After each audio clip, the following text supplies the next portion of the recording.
Boa noite a todos as participantes aqui conosco. Eu sou a professora Fabiana, coordenadora aqui do Clube de Leitura, e hoje nós estamos mais uma vez com a professora Emily.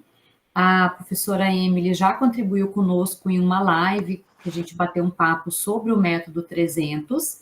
Ela foi orientanda do professor Rodrigo Fragelli, que é o criador do método, que é o livro que nós estamos concluindo esse período agora de leitura, e é um método que muitas pessoas têm ficado assim maravilhadas com a possibilidade, alguns já estão aplicando em outros contextos, tem uma pessoa que é da área do direito, falou que já ia aplicar. Tivemos aqui também conosco, nesse período de leitura do livro, as professoras que publicaram um artigo utilizando na área da saúde, na microbiologia, então também a expansão, né, do método para outras áreas, o que é extremamente possível e interessante também. Então, eu agradeço mais uma vez a professora Emily, vou fazer a leitura aqui do currículo dela, só um instante, por favor.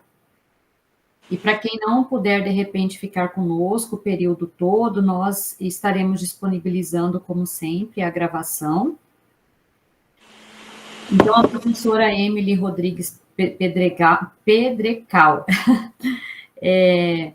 ela é professora da Secretaria de Educação do DF, do Distrito Federal, desde 2005, é mestre em matemática pelo Profimat lá da UNB, e ela verificou, né, que essa metodologia ativa é vinculada aos processos de afeto positivo à luz da ética de Spinoza, que foi a pesquisa que ela fez no mestrado por meio do método 300. E hoje ela vem passar para nós, não só, né, a discussão que nós fizemos de toda essa pesquisa dela, da dissertação, hoje ela vem passar de uma forma mais didática, realmente o passo a passo para quem quiser ir conduzir o método 300. Então, seja muito bem-vinda.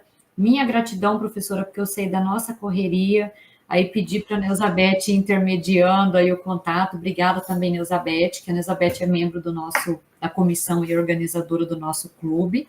Obrigada mesmo por você disponibilizar mais uma vez essa participação aqui conosco. Fique à vontade, professora.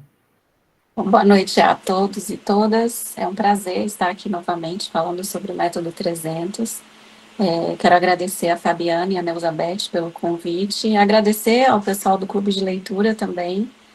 O método 300, ele é um método muito inovador e que traz à luz muito essa reflexão a respeito da aprendizagem mesmo, né? Eu acho que a aprendizagem sendo o foco do processo educativo e, enfim, eu quero agradecer, espero que possa contribuir, né, com os leitores e com os estudiosos aí do método 300. Bom, eu preparei uma apresentação rápida, espero, né, para também tentar ser objetiva em relação à proposição do método. E aí, Fabiana, Neuzabeth, Aline e os demais participantes, se tiverem dúvidas, eu não sei como que você prefere conduzir, Fabiana, se trazer dúvidas no final ou ao longo da apresentação, mas...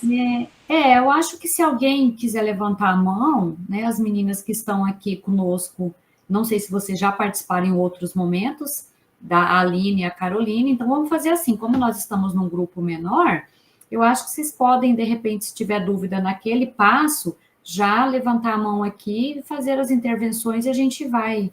Porque às vezes a gente, né, fica com a dúvida, da hora que termina o passo a passo, lembra. Então, se tiver alguma dúvida ou o questionamento, aí na minha disciplina, que é assim, será que daria certo se eu fizesse, né? Eu pensei dessa forma, a gente vai batendo um papo aqui, tudo bem? Tudo bem. Combinado. Bom, então vamos lá. Tem uma frase aqui do livro, que está bem no início dele, então o livro é esse, né, para quem ainda não conhece.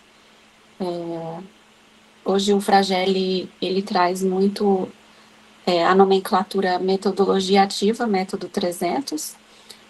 Uma das primeiras frases que ele traz no livro é que uma das melhores maneiras de aprender é ensinando. Então, isso traz bastante informação a respeito do que é o método 300. Então, a metodologia ativa, em que os estudantes eles são divididos em grupos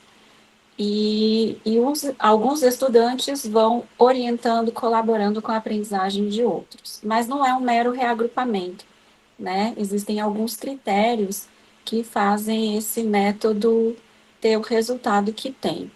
Então, só para contextualizar um pouquinho, né? O Fragelli criou esse método diante do alto nível de reprovação na disciplina de cálculo 1, no curso de engenharias aqui na UNB. Então, havia um índice de reprovação aí de 95%, ou seja, né, uma turma com 100 estudantes, 95 estavam fadados à reprovação. Então, para quem é um professor que reflete um pouco sobre as questões, né, da aprendizagem, consegue imaginar que esse não é um resultado positivo. Mas é um resultado culturalmente até aceitável, porque a gente está falando de uma disciplina de cálculo, uma disciplina de matemática, e a gente tem toda, né, uma ideia a respeito de que matemática é uma disciplina inalcançável, né, é uma disciplina para gênios, e enfim. Então, o professor ele é inconformado em relação a isso, né? Ele quer que todos os estudantes tenham um bom aproveitamento, mas não somente no que diz respeito à nota, mas também em relação às aprendizagens. E aí também tinha um outro ponto que o curso da UNB para engenharias apresentava um número muito grande de desigualdade entre os estudantes. Então, estudantes oriundos da escola pública, particular, então, níveis diversos, né, em relação às aprendizagens, mas tem aquela questão também, quando a gente está na universidade, fazendo algum curso, inclusive na área de exatas, é que a gente tem pouca interação, né, a gente interage muito pouco entre os estudantes, somos muito solitários. Então, com o método e com a ideia do reagrupamento que ele criou, ele também tenta mitigar essa desigualdade, né, nas aprendizagens, a questão das relações interpessoais, né, e assim diminuir a sensação de solidão nesse período de graduação. Um outro fator que é importante é que ele percebeu que no período de provas os estudantes tinham muitas crises de ansiedade, ficavam muito ansiosos, né, principalmente também nessa questão das disciplinas de exatas, né. Então, ele pensou de como ele poderia, né, melhorar as aprendizagens, mas também diminuir a sensação de solidão, diminuir a ansiedade que permeia ali aquele período de provas. Então, o método 300 foi criado. O método 300, ele se chama 300 porque eram 300 pessoas na época, né, de criação. Então, eram 250 estudantes, mais 50 estudantes monitores, colaboradores, mas também faz alusão ao filme 300, né, em que você tem ali os soldados espartanos e que um tem que proteger o outro. Então, ele faz alusão a essas duas diferenças quando ele nomeia o método. E o método, em síntese, ele está descrito numa página do livro, bem aqui no comecinho também, que é o seguinte, nas palavras do Fragelli, né, é necessário realizar agrupamentos, estabelecer prazos e metas, aplicar outra avaliação, reavaliar ajudantes e reagrupá-los novamente e reiniciar o processo. Então, quando a gente for caminhando aqui, né, a partir dos slides da apresentação que eu preparei, eu destrinchei cada ponto aí desse método. Então, o ponto de partida para iniciar o método é uma avaliação, né? Então, a gente tem aí um passo a passo. A gente tem que ter uma avaliação individual inicial, pode ser uma avaliação diagnóstica, né? Também. Depois a gente tem a criação de grupos, que é um segundo passo. Depois a gente tem o terceiro passo, que é a definição de ajudantes e ajudados. Essa nomenclatura, acredito que o Fragelli deve mudar em breve, ele fala que não gosta muito desse nome, mas para a gente ter a compreensão do método, acho que por enquanto dá para a gente utilizar. Depois, a definição de prazos e metas. Depois, a aplicação de uma segunda avaliação, né? E essa segunda avaliação, ela precisa ser similar à primeira avaliação. Uma avaliação que cobre mais ou menos os mesmos conteúdos, que tenha mais ou menos o mesmo nível de dificuldade, para você perceber se o processo, né, colaborou ou não com aquele déficit, né, que o estudante apresentou aí na avaliação inicial. Juntamente com essa avaliação 2, também tem um formulário em que você avalia, no caso do ajudado, né, ele avalia a escala de ajuda, ele avalia quão ele foi ajudado durante esse processo. Depois a gente tem um último passo, que é de reavaliação, em que os grupos são novamente refeitos, né, a partir do critério nota, e os ajudantes, eles também são avaliados nesse momento a respeito do quão eles conseguiram colaborar com a melhora da nota dos alunos ajudados. E aí, depois que a gente encerra esse sexto passo, o método pode continuar. Então, é um método cíclico, né? É possível que seja aplicado aí bimestralmente, semestralmente, de acordo com o número de avaliações que o professor pretende aplicar, né? Então, é bem flexível também nesse sentido. No caso de também possuir o professor avaliar uma única vez, aqui no livro o Fragelli traz várias orientações também, né, de como isso pode ser realizado. Eu vou utilizar um método cíclico, que é o que eu faço, né? Então, eu vou usando o método ao longo dos bimestres, tá? Então, aí a gente tem nessa imagem, é uma imagem que está no livro, um resumo, um quadro resumo da aplicação do método. Ele está aqui na página 15, né? Está aqui esse quadro. E aí a gente tem um pouquinho mais de detalhe a respeito do passo a passo. Eu vou passar essa imagem porque eu detalhei um pouquinho aqui nos próximos slides. Então, o primeiro passo que a gente tem é a avaliação individual. Então, pode funcionar como um diagnóstico, né? Pode ser aquela avaliação diagnóstica, no meu caso eu faço isso. Eu vou fazendo esse apanhado, esse levantamento ao longo das aulas também. Ou pode ser uma primeira avaliação mesmo da disciplina que o professor está atuando. Eu prefiro realizar de forma diagnóstica, porque aí eu consigo já fazer Consigo não, eu prefiro fazer os reagrupamentos já logo no início do bimestre, né? O segundo passo então você fez uma avaliação, você avaliou e você tem a nota lá de todos os estudantes, né? Então, o que você vai fazer agora? Você vai ordenar os estudantes de acordo com a nota. Então, nessa coluna nota, que vocês estão vendo aí, isso aí foi uma avaliação que eu apliquei, tá, para os meus alunos, só para a gente ilustrar um pouquinho. Eu sei que no livro também tem alguns exemplos e são bem elucidativos. Então, eu coloquei aí, eu tenho uma avaliação, né, e essa avaliação valia 2 pontos, tá? Então, o que você faz? Primeira coisa é você ordenar os estudantes por meio da nota, em ordem decrescente, né? Então, você tem aí 2, 1,8, estudante B, né? 1,8, estudante C, 1,8, estudante D, 1,7, por aí vai. Até o estudante A6 lá, que ficou com nota 0. De fato, esses 5 últimos estudantes, eles não conseguiram fazer nada da avaliação, entregaram em branco e ficaram com a nota 0. Depois que você faz isso, você precisa pensar em quantos grupos você gostaria de ter, né, na sala de aula para você reagrupar. O Fragelli orienta que a gente tenha entre 5 e 6 grupos. Então, o que você vai fazer agora, a partir dessas notas? Você vai classificar esses estudantes, como eu queria ter somente 5 grupos, né?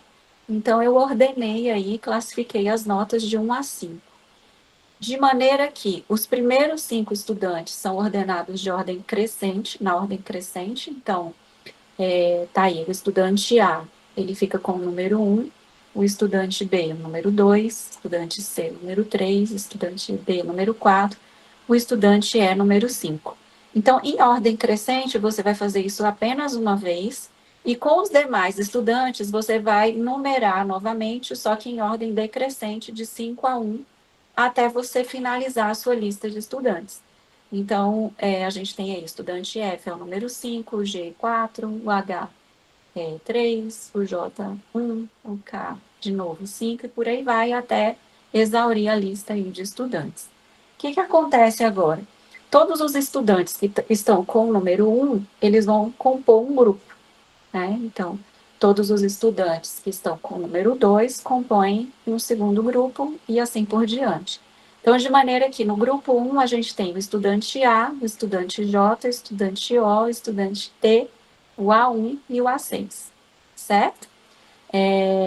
O grupo 2, estudante B, estudante I, estudante N, estudante S, estudante Z e o A5. Tudo bem? Bom, quando você faz isso, eles ficam um pouco chateados, né? Então, eu queria falar um pouco sobre isso e falar um pouquinho também sobre o estudo, né, do Leonardo, que a gente já citou, inclusive, na live, e eu acredito que vocês tenham falado sobre ele também em outros momentos, porque o Leonardo, ele fez a pesquisa dele, tratou de investigar se haveria algum impacto no caso de fazer a distribuição dos grupos de acordo com essa orientação que o Frageli traz no método 300, ou se os estudantes se agrupando por afinidade. E ele verificou que os estudantes agrupados por afinidade tinham um rendimento menor do que esses estudantes agrupados de acordo com o método. Então, você mistura pessoas que nunca se falaram na sala de aula, você mistura pessoas que realmente não têm afinidade nenhuma. Pode ocorrer, nesse caso aí, ocorreu de ter grupos com pessoas que tinham afinidade, mas ocorreu o caso em que um grupo ninguém se conversava, né? Ninguém nunca nem tinha se cumprimentado. Isso é muito interessante porque é uma possibilidade ali de conhecer o outro, de trocar novas informações, né? E puxando um pouco para a minha pesquisa, quanto mais interações a gente tem, mais possibilidades a gente tem de criar novos afetos positivos, inclusive. Então, essa é a distribuição, né, de grupos de acordo com o método. Após fazer essa distribuição, deixa eu ver aqui, acho que eu passei muito. A gente precisa, então, definir ajudantes e ajudados. Como essa prova tinha nota 2, eu estabeleci o critério da média, que foi a nota 1, todo mundo acima dessa média, né, que tivesse nota 1 ou maior que 1, era ajudante, todo mundo que tivesse nota inferior a 1 eram os ajudados. Então, a partir do estudante O, a gente tem aí todos os ajudados, certo? E a partir acima do N, né? A partir do N e acima do N, a gente tem os ajudantes. Qual é o detalhe aqui? Embora todos os grupos aqui a gente tenha ajudantes e ajudados, o estudante que tem a maior nota, ele é o líder do grupo, certo? Então, a gente tem aí o estudante A é o líder do grupo 1, o estudante B é o líder do grupo 2, o estudante C é o líder do grupo 3, o estudante D é o líder do grupo 4 e o estudante E é o líder do grupo 5, certo? Então, o que vai acontecer? Em todos os grupos, além de ter essa diversidade em relação às relações, a gente vai ter uma diversidade muito grande em relação às notas e às aprendizagens, consequentemente, né? Então, isso que torna também um método bem interessante. Você tem um estudante aí, né, no grupo 1, que tirou nota 2, nota máxima, mas você vai ter lá estudante T, um estudante A1 e um estudante A6 com notas, né, meio, 2 décimos e 0. Então, tem uma diversidade interessante aí de aprendizagens, né? Tá claro? Sim. E aí, após fazer esse movimento, né, da divisão entre ajudantes e ajudados, a gente tem que definir metas individuais e coletivas, de maneira que essas metas, então se a gente está falando em meta, tem que ter prazo, né, para cumprir. Então, a gente tem que ter como norte aí um prazo determinado, até porque você vai aplicar uma outra avaliação, e você vai aplicar metas individuais para casa, né, para os ajudantes e para os ajudados. São metas distintas, porque os níveis de aprendizagem são diferentes, e é importante que os ajudantes tenham metas mais desafiadoras, senão eles vão ficar desestimulados, né, e os ajudados precisam ter umas metas que sejam alinhadas ali com os níveis de dificuldade que ele está tendo em relação ao conteúdo, porque senão, né, ele também não vai conseguir avançar, vai ficar desmotivado e aí complica. As metas coletivas, elas precisam ser cumpridas nas reuniões em grupo. Hoje, eu prefiro disponibilizar os horários de aula para que eles cumpram as metas coletivas, né? O Fragelli orienta que essas metas sejam feitas em outros horários, né? Fora do período de aula da disciplina. Então, hoje eu prefiro aplicar dentro da aula mesmo, porque eu tenho uma diversidade muito grande de estudantes que vivem em vulnerabilidade social, então é bem complicado que eles façam esse tipo de encontro, seja presencialmente, seja de forma virtual, né? Então, eu prefiro disponibilizar ali algum dia a cada semana ou 2 semanas, dependendo de como a gente esteja, para que eles façam essas reuniões, né? Então, lembrando, o que é importante pontuar é que, como a gente tem metas individuais e coletivas, e o último passo do ciclo é a avaliação, tem que ter esse prazo até a avaliação em mente, para que essas metas sejam execuíveis também, né?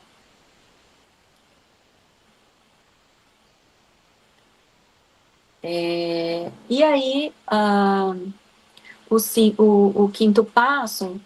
Bom, eles cumpriram as metas, né, passou ali o tempo, eu fiz isso agora, né, nesse bimestre, eu fiz dentro de um período de 1 mês, né, entre uma avaliação e outra, então eles tiveram 4 semanas para cumprir algumas metas individuais e coletivas.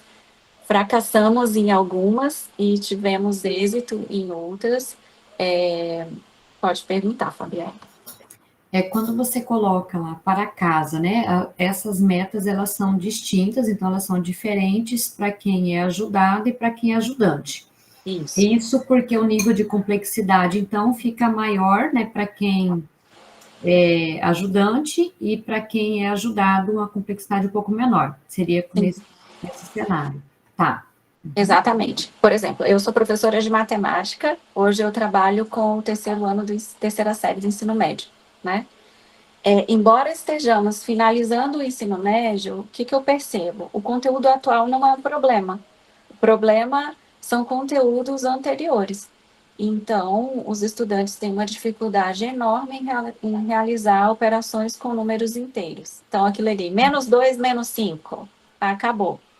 Trava e não sai do lugar.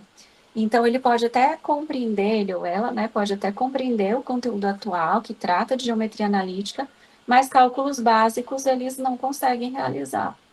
Então, o que acontece aí nesse caso? Para os estudantes que têm essa dificuldade nesses conteúdos básicos, então, os ajudados, eles vão trabalhar esses conteúdos básicos. Eu vou entregar listas de exercício, sugerir listas de exercício a respeito, por exemplo, da operação com números inteiros, né? Eu vou deixar algum momento na sala de aula para a gente fazer junto, para, né, fazer aquele processo de elaborar o conhecimento a respeito daquilo. E para os ajudantes, eu vou levar questões mais desafiadoras, né? Então, como eles estão aí na reta final, né, do ensino médio, então estão desejantes para fazer vestibulares, ingressar em universidade e tudo mais, então eu levo questões mais desafiadoras nesse sentido para que eles também possam se sentir desafiados, né? Então, essas metas individuais, elas são para casa. Essas metas coletivas, o objetivo é que ela seja cumprida em grupo em algum lugar, né? O Fragelli não sugere a sala durante a aula, para cumprir as metas coletivas. Então, poderia ali ter aquele horário que no próprio cronograma da graduação ou da pós-graduação já sugerem ali aquele tempo de estudo para cada disciplina, né? A gente tem nas ementas, a gente geralmente tem esse tempo. Então, seria para cumprir essas metas coletivas nesse período, né?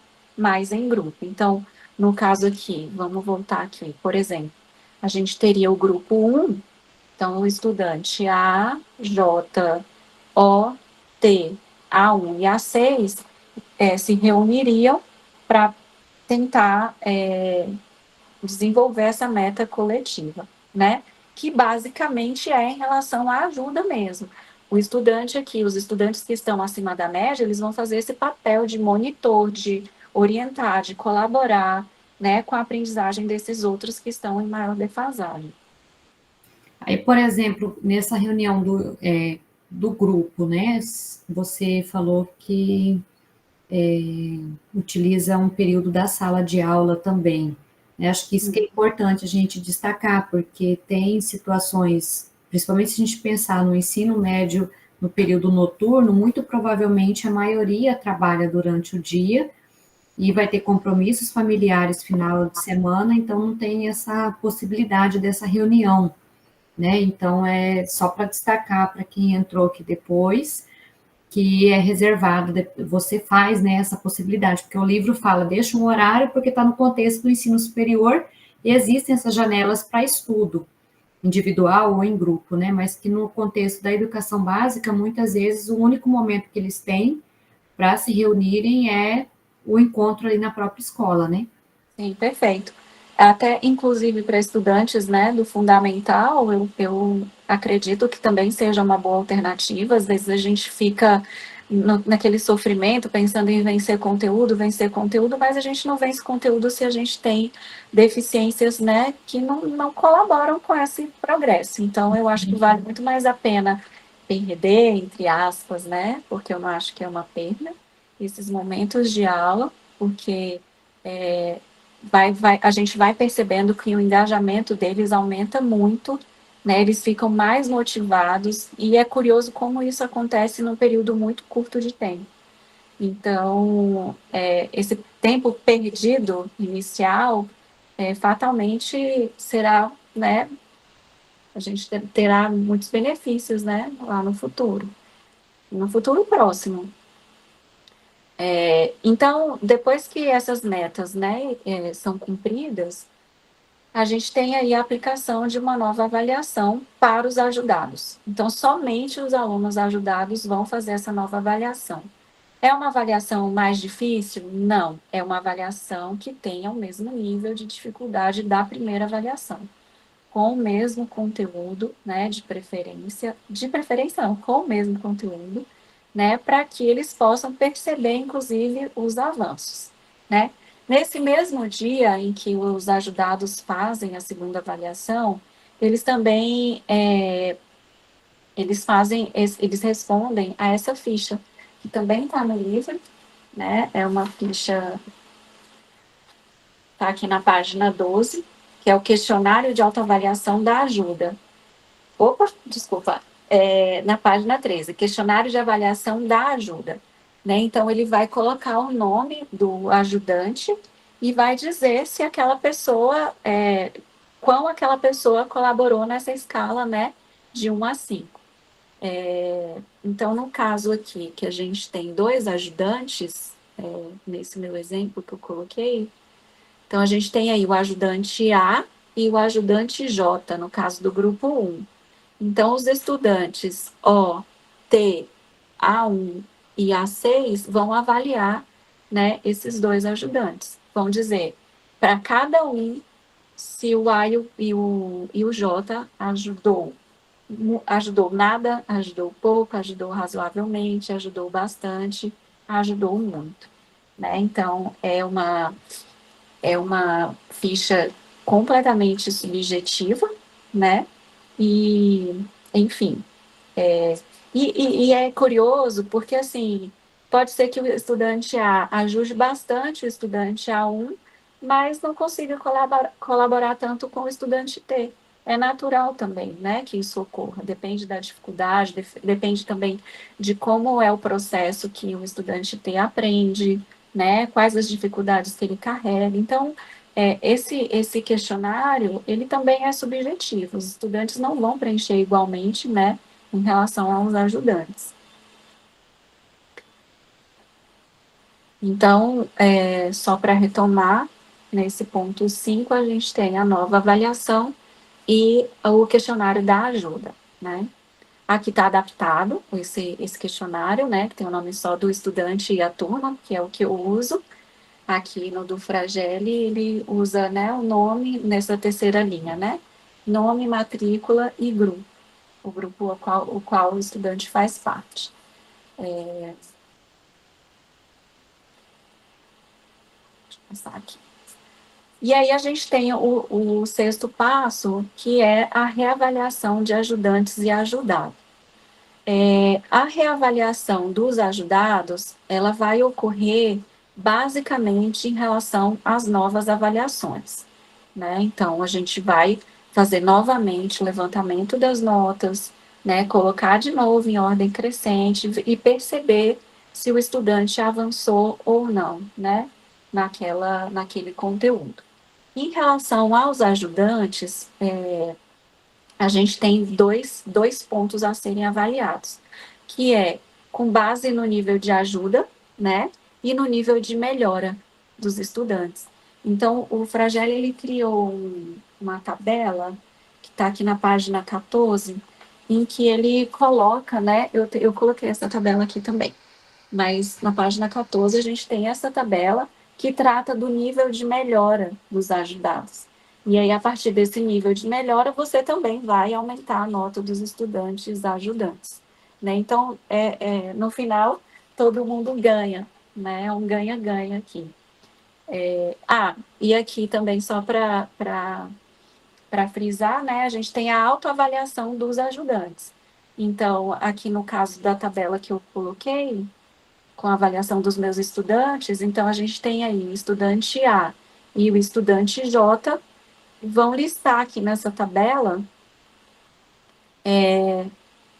quais os estudantes que ele ajudou, nada, ajudou pouco, ajudou razoavelmente, ajudou bastante, ajudou muito, né? Então, tanto os ajudantes quanto os ajudados fazem essa avaliação da ajuda. No caso dos ajudantes, eles autoavaliam, eles vão perceber ali se eles conseguiram, né? E aí também, mais uma vez, é subjetivo. De repente, ele pode achar que ajudou muito alguém, mas essa pessoa acha que recebeu pouca ajuda, né? Então, por isso é uma autoavaliação, né? Então, baseado nesses dois critérios, né, da autoavaliação da ajuda e da melhora dos ajudados, a gente consegue mitigar aí a nova nota dos ajudantes. Em relação às notas dos ajudados, a gente basta utilizar o critério da nota mesmo. Então, eu trouxe aqui só um destaque que foi interessante. Eu coloquei 3 tabelas, né? A primeira aqui corresponde à primeira avaliação, né? Então, a gente tem a primeira nota aqui. E eu fiz um recorte nesses estudantes O, P, Q, R, S e T. Olha só o que aconteceu.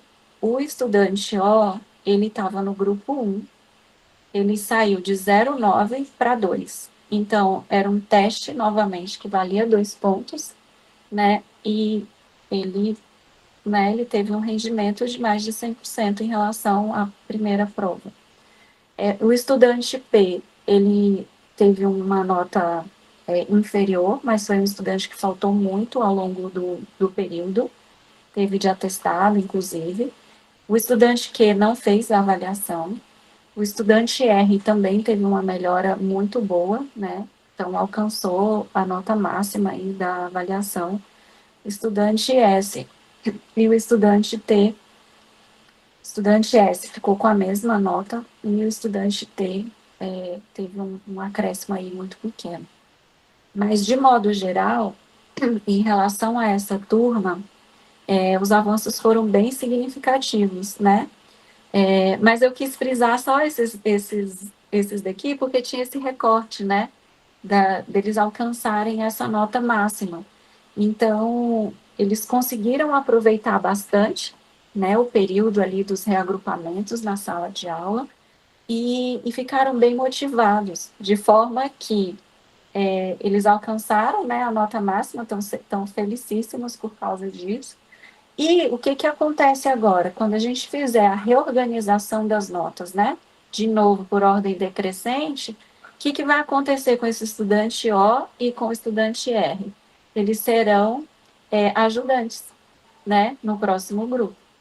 Então, a gente tem aí uma oscilação, né, uma mudança em relação à posição dele no grupo, né? Então, ele sai dessa posição de ajudado e vai para uma posição de ajudante, né? E provavelmente líder do grupo, os dois, né, líderes dos grupos, porque estão com a nota máxima.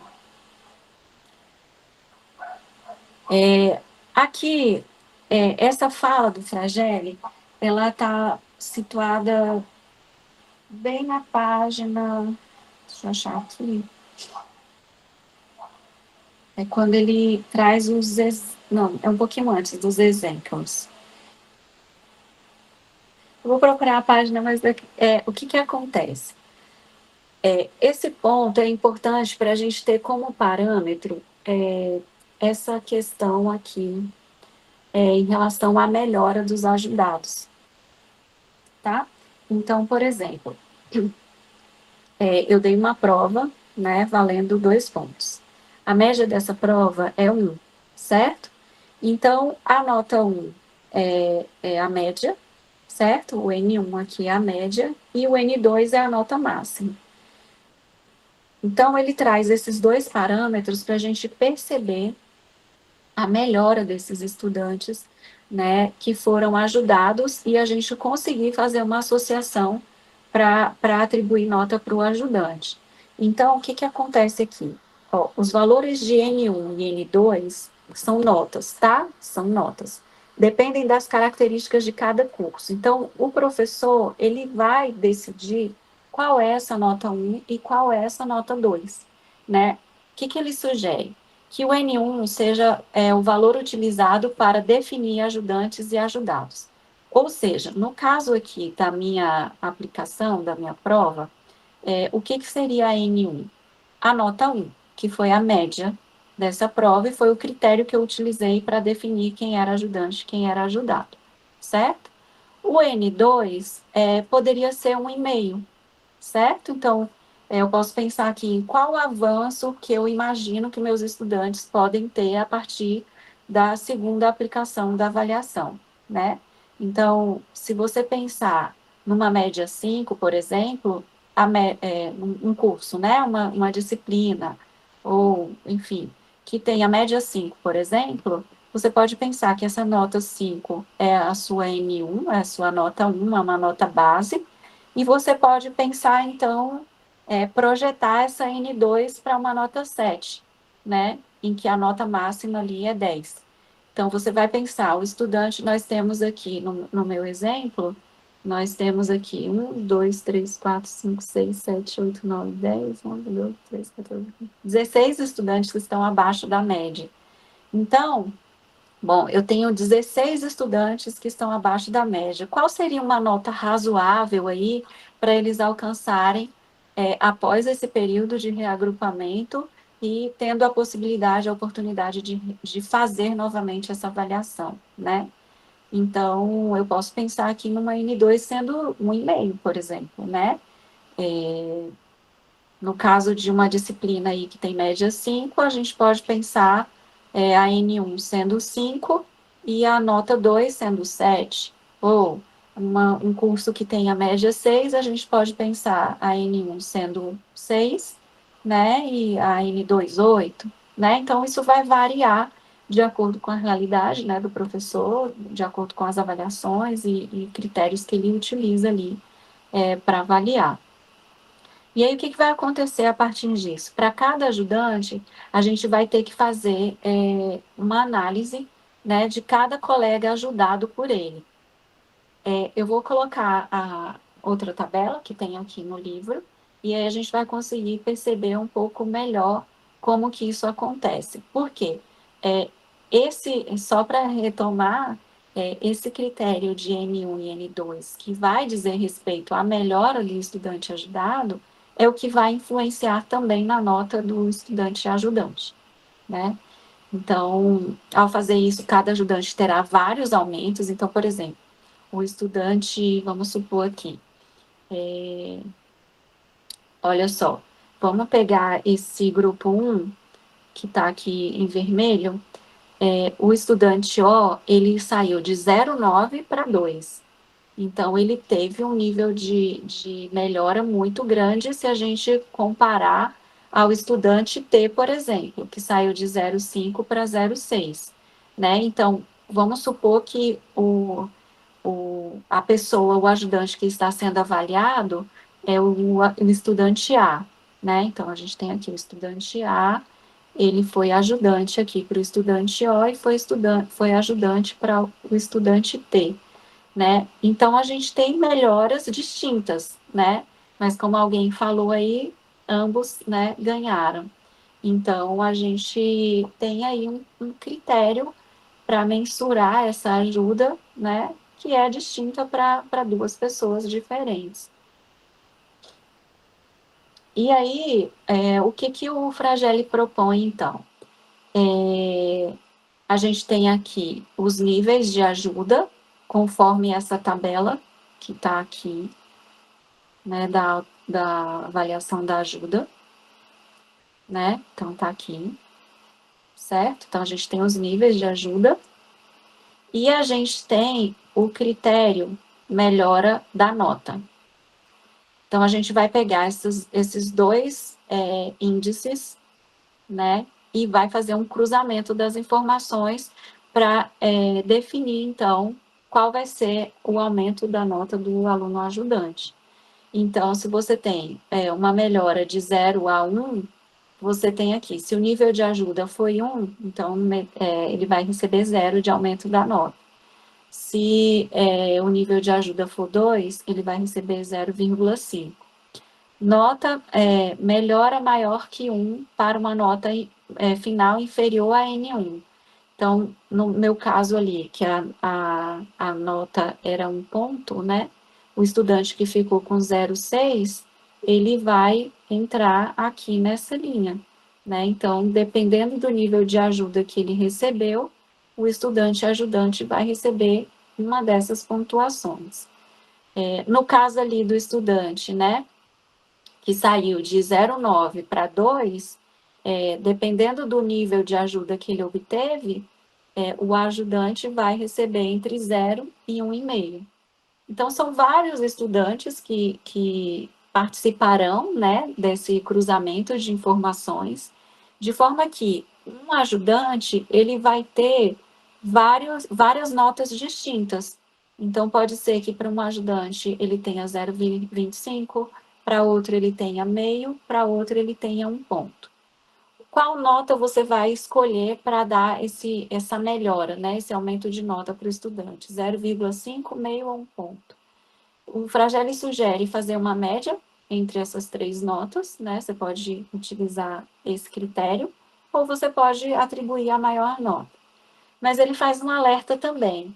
É bom que o estudante perceba que tem que haver um esforço, né? Então, ele diz que pode atribuir a nota máxima, mas ele diz que também não é tão bom você sempre atribuir a nota máxima ao estudante ajudante, porque ele precisa perceber que houve um esforço, né? Que houve uma colaboração, que houve ali outras questões estão envolvidas nesse processo, além somente da nota.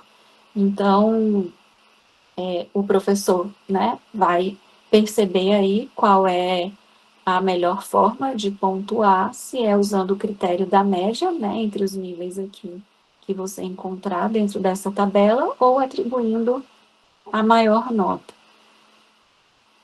Aí, por fim, a gente tem essa tabela, ela é bem interessante, porque ele usa um exemplo, né, ele usa um exemplo para utilizar um método, e aqui a gente tem, né, na primeira coluna aqui, a P1, né, a prova 1, Depois a gente tem a P2B, P1B, aliás, desculpa, porque é a prova 1, só que é uma versão B da prova 1. E aí, olha só, o critério, a gente tinha uma média 5, né? E aí, olha só, esses dois estudantes conseguiram superar a média, esse aqui conseguiu ficar na média, esse aqui quase alcançou nota máxima, né? Então, a gente tem aqui, no caso de Cora Coralina sendo ajudante, né? Então, aqui, ó, o ajudado 1 de Cora Coralina atribuiu um nível 5 de ajuda. Então, em relação à nota que essa pessoa obteve, o acréscimo à nota da Cora Coralina foi 1, né?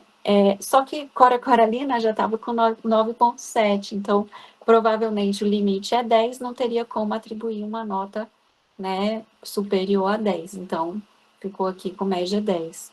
Dá para entender como que foi utilizado? Então, aqui, por exemplo, deixa eu ver aqui embaixo. Ó, Arquimedes saiu de 2,6 para 5, alcançou a média, né? Participou do grupo 3, então o grupo 3, a gente teria esse Michael Faraday, né? Como líder do grupo, provavelmente um ajudante ali. Então, a gente estava aqui em Arquimedes, né? Olha só, não avaliou o ajudante, portanto, permaneceu aqui, ó, a gente não tem uma atribuição aqui, tá vendo? Mas a gente vai ter aqui, ó, que vê o grupo 3, vamos lá, essa pessoa aqui, ó, Michael. Então, Michael, o nível de ajuda foi 3, o acréscimo foi 0,25. Então, não foi tanta ajuda. O nível 3 de ajuda ajudou, deixa eu ver aqui, acho que é razoavelmente, deixa eu só checar aqui. Ajudou razoavelmente, né? Então, o acréscimo da nota não foi tão alto, foi 0,25. Então, essa pessoa aqui saiu de 9,5, mas a outra pessoa ajudada ficou com meio ponto. Então, qual foi o critério que esse professor utilizou para atribuir a nota para o ajudante? Foi utilizar o maior nível de ajuda aqui, que foi meio. Então, ele saiu de 9,5 para 10. Certo? Tudo bem? E aí, por fim, é uma fala também do Fragelle, né? O objetivo do processo é uma aprendizagem mais significativa, de fato conceitos trabalhados para todos os educandos, com novas ancoragens, histórias, análises e exemplos. Além disso, o desenvolvimento de novas habilidades, né, relacionadas com interação social, resiliência, empatia, autoestima, ensino e solidariedade estão inevitavelmente presentes. De fato, após aplicar, né, o método, é muito interessante perceber, eu acho que principalmente a autoestima, né, aumenta muito.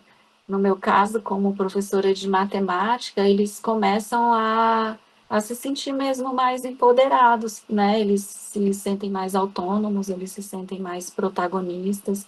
Então, eu tenho muito hábito também de pedir para irem ao quadro, resolverem alguma coisa, então eles começam a se predispor a aparecer, né? Antes queriam ficar escondidos. Então, é um método que traz uma melhora e, como alguém comentou, ganha-ganha, né? Todos ganham no processo. E como a gente sabe, para quem já leu o livro, o objetivo não é somente a nota, né? É a aprovação, é a aprendizagem, é uma experiência que vai agregar em outros estudos, né? Em outras disciplinas. Então, há relatos no livro de estudantes aplicando o método em outras disciplinas, além, né, da disciplina de cálculo. Hoje, o método ele é difundido em outras áreas, não só no cálculo, né, mas em graduações aí na área de saúde, design. Então, enfim, é bem aplicável. Pela minha pesquisa, eu percebi também que é possível aplicar ele fala aqui, né? É possível aplicar na EJA, é possível aplicar no ensino à distância. Então, pela minha pesquisa, eu também percebi que os benefícios também serão iguais, né? independente da modalidade em que ele for utilizado. Então, é isso. Obrigada a todos. Esse é meu e-mail, se alguém quiser entrar em contato. E estou disponível para dúvidas, perguntas, enfim. Obrigada, Emily. Pessoal, alguém quer dialogar com ela, tirar dúvidas? Muito didático, muito bem explanado passo a passo. Alguns detalhes, assim, que a gente ouvia a pessoa explicar, para mim já sanou algumas dúvidas durante a leitura do livro que eu não tinha ficado assim, né? A gente acha que agora dá mais segurança para conseguir aplicar. Sim.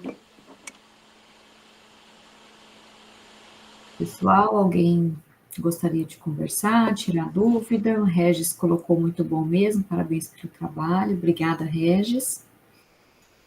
Emily, você está lá no grupo conosco também, né? Não, ainda não. Não? Acho que não. Nossa, eu não mandei o link convidando você. Meu Deus. Achei que você Pode ser que tenha participava. mandado, mas eu sou péssima com WhatsApp, viu? Tá, eu vou enviar o link. Aí, se você puder participar, para nós será uma honra ter você lá no Tá grupo. A ótimo, gente obrigada. tem alguns professores que colaboram conosco, alguns autores também estão por lá. E aí a gente, sim, às vezes nem sempre eu estou colocando muita informação todo dia, porque nós temos uma vida bem corrida, né?